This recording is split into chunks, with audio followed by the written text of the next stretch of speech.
जब से मेरे मन मोहे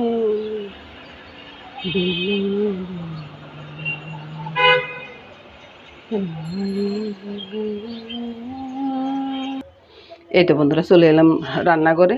রান্নাটা শুরু করে দিব আর কি। তো সকাল সকালে চলে এলাম রান্নাঘরে বন্ধুরা। শুভ সকাল বন্ধুরা। অনেক দিনে সকাল বলতে ভুলে যাই বন্ধুরা, ওই জন্যে আজকে বন্ধুরা নিরামিষ আর কি।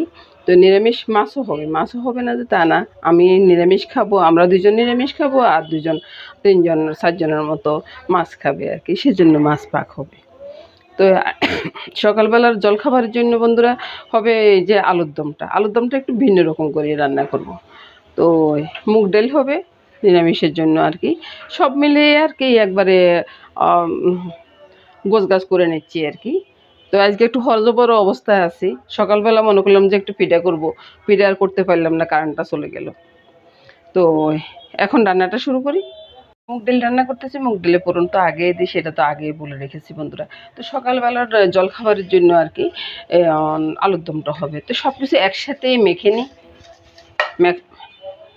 প্যানটা গরম হয়ে গেছে বন্ধুরা। আর এখানে কী কী দিয়েছি তা বলে নেই, নুন, হলুদ, লঙ্কা, চিনি, তারপরে জিরা, ধনিয়ার গুঁড়াটা আর তেজপাতা, দারচিনি, এলাচি গোটা দিয়েছি। মিশানো হয়েছে বন্ধুরা। বাকিটা এই যে নেড়ে চেড়ে মিশিয়ে নিচ্ছি। তারপরে ঢাকা দিয়ে রাখবো। ঢাকার উপরে জলটা দিয়ে দিলাম, গরম হয়ে যাবে আর চুলার আঁচটা কমিয়ে দিলাম। এদিকে মুগ ডালটা হচ্ছে। এই তো বন্ধুরা, এটার ভিতরে আরেকবারও নেড়ে ছেড়ে দিয়েছি আর কি। এবার এই যে গরম জলটা দিয়ে দিলাম এখানে, বাস ঘেটে ঘুটে রান্নাটা সেরে নিব। এই তো বন্ধুরা, রান্নাটা হয়ে গেছে, এখনই নামাবো। এই তো বন্ধুরা, তরকারিটা নামিয়ে নিলাম। দেখুন তো বন্ধুরা কেমন হয়েছে। তো শুভ সকাল বন্ধুরা, এটা দিয়ে আজকে শুভ সকাল করলাম। রুটিগুলো আর দেখালাম না, রুটি পরে করবো। সকালবেলা জলখাবারটা শেষ করে বন্ধুরা দুপুরবেলা রান্নাটা চলে আসছে। তো আজকে কপিটা হবে নিরামিষ রান্না আর কি। তো নিরামিষ কপির জন্য কিভাবে রান্না করব এবং কী দিব সেটাই দেখাবো আর কি। আজকে রান্নাটা কিন্তু সম্পূর্ণ অন্যরকম হবে আর কি। তো ওই রান্নাতে কী কী দিব সেটা দেখাচ্ছি বন্ধুরা। কাজু, এলাচি, দারচিনি, একটু জিরা, এগুলোকে ব্লেন্ড করে নেব। সাথে দিব কাঁচা লঙ্কা। কাঁচা লঙ্কাটা আপনাদের যেরকম ইচ্ছে হয় আর কি, আপনারা যেরকম ঝাল খান। এদিকে কড়াইতে জলটা বসিয়ে দিলাম।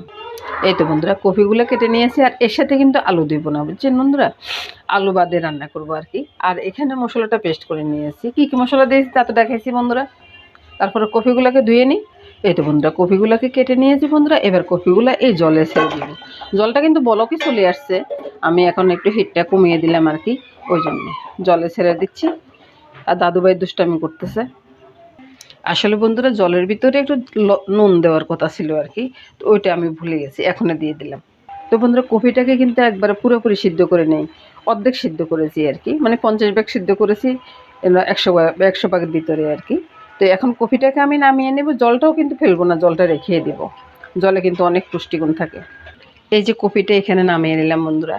আর এই যে জলটা রেখে দিলাম। এখন এই কপির ভিতরে আমি ওই যে একটু কর্নফ্লাওয়ার দিয়ে দিচ্ছি, 1.5 চামচের মতো। আপনাদের আন্দাজ বুঝে আপনারা দেবেন আর কি, আমার আন্দাজ বুঝে আমি দিতেছি আর কি। আর কর্নফ্লাওয়ার না দেখলে একটু ময়দা দিলেও হয়ে যায়। আমি একটু মেখে নিচ্ছি। তো বন্ধুরা ওই যে একটু গরম অবস্থাতে কর্নফ্লাওয়ারটা মেখে নেবেন আর কি। আমিও ঠিক তাই করি আর কি। তো আপনাদের যদি পছন্দ হয় আর কি তরকারিটা আমার, তাহলে করবেন আর কি। না পছন্দ হলে তো কোনো কথাই নেই, তবে আমি বলবো যে একবার করে খাবেন, বেশ মজাই লাগবে। এবার আমি কপিগুলোকে এক এক করে ভেজে উঠিয়ে নেব। কয়েকটা করে দিয়ে ভেজে উঠাচ্ছি। আমার তো এখানে নিমন্ত্রণের রান্না না বন্ধুরা, এই রান্নাটা কিন্তু নিমন্ত্রণও মানুষে খাওয়ায় আর কি। আর খেতেও না অসাধারণ লাগে, আপনিও চাইলে খাওয়াইতে পারেন বন্ধুরা। এই তো কপিগুলো ভেজে উঠিয়ে নিলাম বন্ধুরা। একবারে যে লাল লাল করে ভাজি তা না, একটু ভেজে উঠিয়ে নিলাম আর কি। আর এদিকে ওই তেলে আমি তেজপাতা ফোড়ন দিয়ে মশলাটা ছেড়ে দিচ্ছি। আর এই মশলার সাথে বন্ধুরা ওই যে নুন তো দিলামই, হলুদ আর লঙ্কা পড়বে না। আর এখানে দিয়ে দিব নুন আর চিনি। নুনটা সামান্য একটু করিয়ে দিলাম, কারণ আগেও একবার নুন দিয়েছি। আর জলটা তো আমি ফেলবো না, জলটা আমি এটার সাথে দিয়ে দেব। এবার মশলাটাকে কষিয়ে নেব। মশলাটা কষানো হয়ে গেলে ওই যে তেলটা বেশি উঠলো আর কি, তেল বেশি ওঠার পরে আমি ওই যে ভাজা কপিটা ছেড়ে দিচ্ছি এখানে। ছেড়ে দিয়ে ওই যে কপির সিদ্ধর যে জলটা আছে ওই জলটা এখানে দিয়ে দেব। এবার নেড়ে চেড়ে রান্নাটা করবো। আর একটু দুধ পাউডার গুলে দিব, চাইলে দুধ পাউডার গুলে দিব, না চাইলে আমি একটু ক্ষীর বা ওই যে মাওয়া এগুলো একটু দিতে পারি আর কি, তাহলে টেস্টটা অনেক গুণ বেড়ে যাবে। এই তো বন্ধুরা, সোলার হিটটা এবার বাড়িয়ে দিয়ে আমি এখানে ক্ষীর করছিলাম, একটু ক্ষীরে পাতলা করে আমি এখানে দিয়ে দিচ্ছি, তাহলে খেতে না অসাধারণ একটা টেস্ট লাগবে। তো বন্ধুরা এবার আমি এই যে একটু চিলি ফ্লেক্স ছড়িয়ে দেবো, চিলি ফ্লেক্স ছড়িয়ে দিয়ে নামিয়ে নেব। রান্নাটা নামিয়ে নেওয়ার পরে বন্ধুরা দেখাচ্ছি বন্ধুরা রান্নাটা কেমন হয়েছে। এই রান্নাটা না খাইতে একটা ক্রিমি ক্রিমি ভাব হয়, আর খাইতে খুব টেস্টি হয় বন্ধুরা। আপনারা একদিন করে দেখবেন বন্ধুরা। 2 ভাগে নামালাম আর কি। তো নমস্কার বন্ধুরা, শুভ দুপুর। এবার চলে আসলাম বন্ধুরা পরের রান্নাতে। পরের রান্নাটা হবে রুই মাছের ঝোল হবে আর কি। তো রুই মাছের ঝোলের জন্য প্রথমে আমি একটু তেল আর তেজপাতা দিয়ে রেখেছি। তেজপাতা দেওয়ার পরে বন্ধুরা এখানে স্বাদ মতন নুন, হলুদ, লঙ্কাটা খুব একটা বেশি দিব না, কারণ লঙ্কার ভিতরে ঝাল বেশি, আর জিরা ধনিয়া বাটাটা দিব। এটারে ভালোভাবে মেখে নেব, খুব ভালো করে মেখে নেব। মাছটাকে খুব ভালো করে মেখে নিয়েছি বন্ধুরা। আপনারা এখানে সর্ষের তেল দিতে পারেন, সর্ষের তেল দিলে না টেস্টটা অনেক ভালো হয়। আমি সর্ষের তেলটা ধরতে পারি না, তো তাই দিতেও পারি না, এই আর কি। তো এটাকে একবার তেলে ছেড়ে দিলাম মেথি ফোড়ন দিয়ে। এই তো বন্ধুরা একটু উল্টে দিয়েছি, বুঝছেন?